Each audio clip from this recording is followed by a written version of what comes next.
શરણાગત પાપ પર્વતમ ગણયિત્વા ન તદીય સદગુણમ અણુમપ્યતુલમ હિમન્યતે સહજાનંદ ગુરુમ ભજે સદા.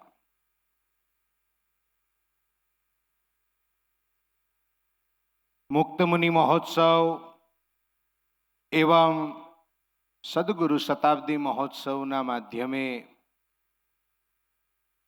પવિત્ર લોયાધામની ભૂમિના આ સુંદર મજાના સભા મંડપમાં આપણને સૌ કોઈને દર્શન આપતા,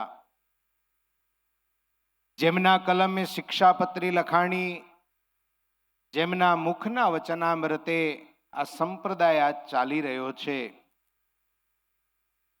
આ ભૂમિમાં શાકોત્સવ કરી આ ભૂમિને ભાગ્યવંતી બનાવી વિશ્વના ફલક ઉપર લોયાધામનો જય જયકાર કરાવતા એવા આરાધ્ય ઇષ્ટદેવ સર્વોપરી સ્વામિનારાયણ ભગવાન કહેતા વાલાવાલા ઠાકોરજી મહારાજ, મુક્તાનંદ સ્વામીથી લઈ પૂજ્ય દાદા ગુરુજી સુધી સમર્થ આપણા સદગુરુ સંતોના ચરણે વંદન. આ મહોત્સવના પ્રેરક, આ મહોત્સવના આયોજક, આ મહોત્સવની વ્યાસપીઠિકા ઉપર બેસી લીલા લોયાધામની એ કથાનું રસપાન કરાવતા આપણા મોક્ષ પથદર્શક, મોક્ષના દાતા વાલા પૂજ્યપાદ ગુરુજી, આદરણીય પધારેલા પરમ પૂજ્ય સદગુરુ વર્ય સંતો, આ મહોત્સવના યશસ્વી યજમાનો, સાંખ્યોગી માતાઓ, આબાલ વૃદ્ધ નરનારી ભક્તોને ખૂબ ભાવથી જય સ્વામિનારાયણ. જરા જોર સે જય સ્વામિનારાયણ. હજી એકવાર જય સ્વામિનારાયણ. કેમ છો અમેરિકા વાળા? How are you? બરાબર છો ને વાલા મુક્તો? ભગવાન સ્વામિનારાયણે આજથી બરાબર 200 વર્ષ પૂર્વે વરતાલ ધામમાં હરિમંડપમાં રહી અને અદ્ભુત અદ્વિતીય આપણને ગ્રંથ આપ્યો, જેનું નામ શિક્ષાપત્રી છે. શિક્ષા એટલે વાલનો ઉપદેશ અને પત્રી એટલે ભગવાન સ્વામિનારાયણનો અભિપ્રાય. ભગવાન સ્વામિનારાયણે આજના ધમધમતા આધિવ્યાધિ અને ઉપાધિના યુગમાં જીવતા મનુષ્યને રાહ દેખાડતો જો કોઈ ગ્રંથ આપ્યો હોય તો એ ગ્રંથનું નામ છે શિક્ષાપત્રી. અદ્વિતીય, અદ્ભુત. આજના યુગમાં પણ કોઈ જેમાં ખોટ ન કાઢી શકે. દુનિયા એમ કહે છે કે દુનિયા પરિવર્તનશીલ છે, સમયે સમયે બધું બદલાતું રહે, પણ એકમાત્ર ગ્રંથ ભગવાન સ્વામિનારાયણનો લખેલો એવો છે કે જેમાં આજે પણ એક પણ કાયદો બદલવાની કોઈને ઈચ્છા ન થાય એવો પવિત્ર ગ્રંથ એટલે શિક્ષાપત્રી ગ્રંથ છે.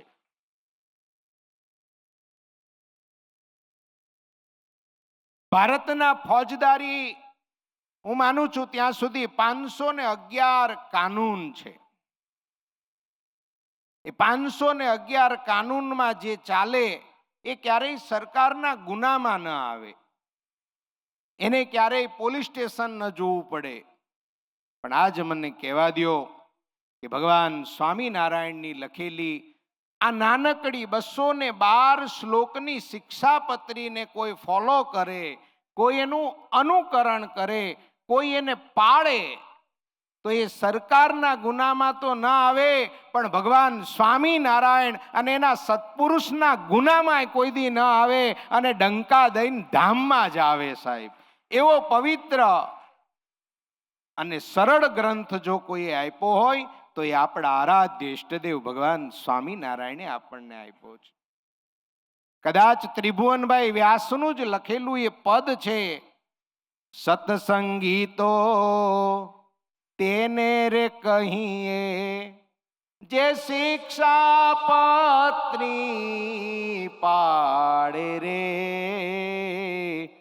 સત્સંગી તો તેને રે કહીએ.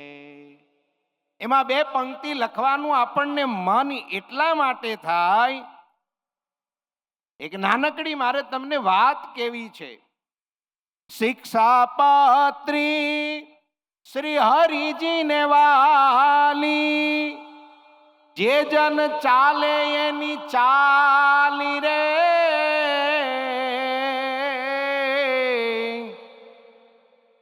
એ સત્સંગી તો ડંકા દઈને, એ સત્સંગી તો ડંકા દઈને દેશે અક્ષરધામ જઈને રે, સત્સંગી તો તેને રે કહીએ. જે શિક્ષાપત્રી પાડે, ડંકા દઈને ભગવાન સ્વામિનારાયણના ધામમાં જાય. હજુ હમણાં જ 10 દિવસ પહેલા સોશિયલ મીડિયામાં એક વિડીયો બહુ વાયરલ થયો. તમે બધાએ કદાચ જોયો હશે, જાણ્યો હશે, માણ્યો હશે. અહીંયા નિંગાળા ગામ છે. નિંગાળા ગામના નાનજી દાદા છે. બહુ મોટી ઉંમર છે દાદાની. દાદા ખાટલામાં છે, સૂતા છે. અને એના દીકરા એમને પૂછે છે કે દાદા કઈ ઈચ્છા છે? અને ત્યારે દાદા ના પાડે છે. દાદા એટલું બોલે છે, છોકરાઓ 8 વાગશે એટલે મને મારો ભગવાન લેવા આવશે. અને છોકરાના વિડીયો ચાલુ છે, એમાં દાદા બોલે છે, છોકરાઓ જો સ્વામિનારાયણ ભગવાન આવ્યા, વિમાન આવ્યું અને ડંકા દઈને દાદા તે દિવસે ભગવાનના ધામમાં ગયા. એ વાતને હજી 10 દિવસ થયા છે. મને એ પ્રસંગ પણ યાદ આવે. પૂજ્યપાદ ગુરુજી સુરત ગયા હતા. એક રસિકભાઈ નામે હરિભક્ત હતા, માંદા હતા. વાલા ગુરુજીએ એમને ઠાકોરજી મહારાજની પ્રસાદીની માળા પહેરાવડાવી. અને દાદા જાતે કાગળ લખીને જાય છે કે હું ભગવાનના ધામમાં જાઉં છું. ને બીજે દિવસ દાદા ભગવાનના ધામમાં જાય છે. આજ ઘોરતમ કળી કાળમાં કોઈને સુખ જોતું હોય, કોઈને શાંતિથી જીવવાની ચાવી જોતી હોય, આજનો યુગ એવો થઈ ગયો છે. તમને સહજતાથી સમજાય એટલા માટે કહું, આજનો યુગ કેટલો ભયંકર થઈ ગયો છે કે સીઝર વગર કોઈ આવતું નથી અને ઓક્સિજન વગર કોઈ જાતું નથી.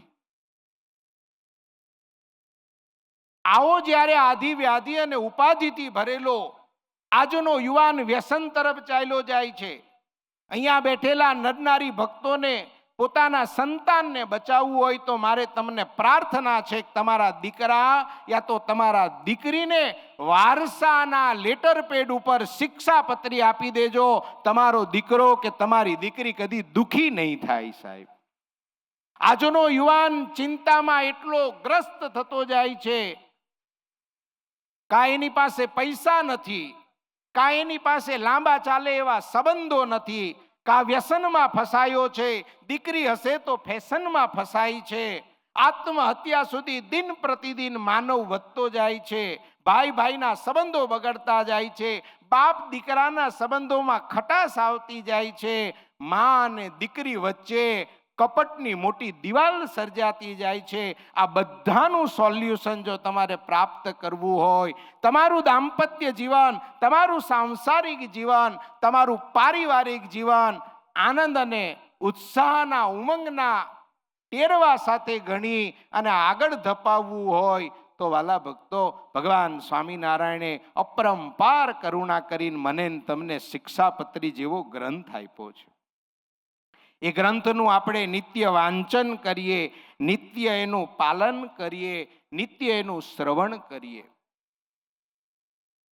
પૂજ્યપાદ ગુરુજી આ જ ગ્રંથની અદ્ભુત અદ્વિતીય કથા ગંગાના માધ્યમે શિક્ષાપત્રી ભાષ્યની અદ્ભુત કથા સંભળાવે છે. દર શનિવારે રાત્રે 8:30 થી 9:30 વાગ્યા સુધી 1 કલાક અને એક વાત એ પણ વચનામૃતમાં ભગવાન સ્વામિનારાયણ લખીને કહે છે, સતશાસ્ત્ર સમજવા હોય તો સત્પુરુષ વતે જ સમજાય.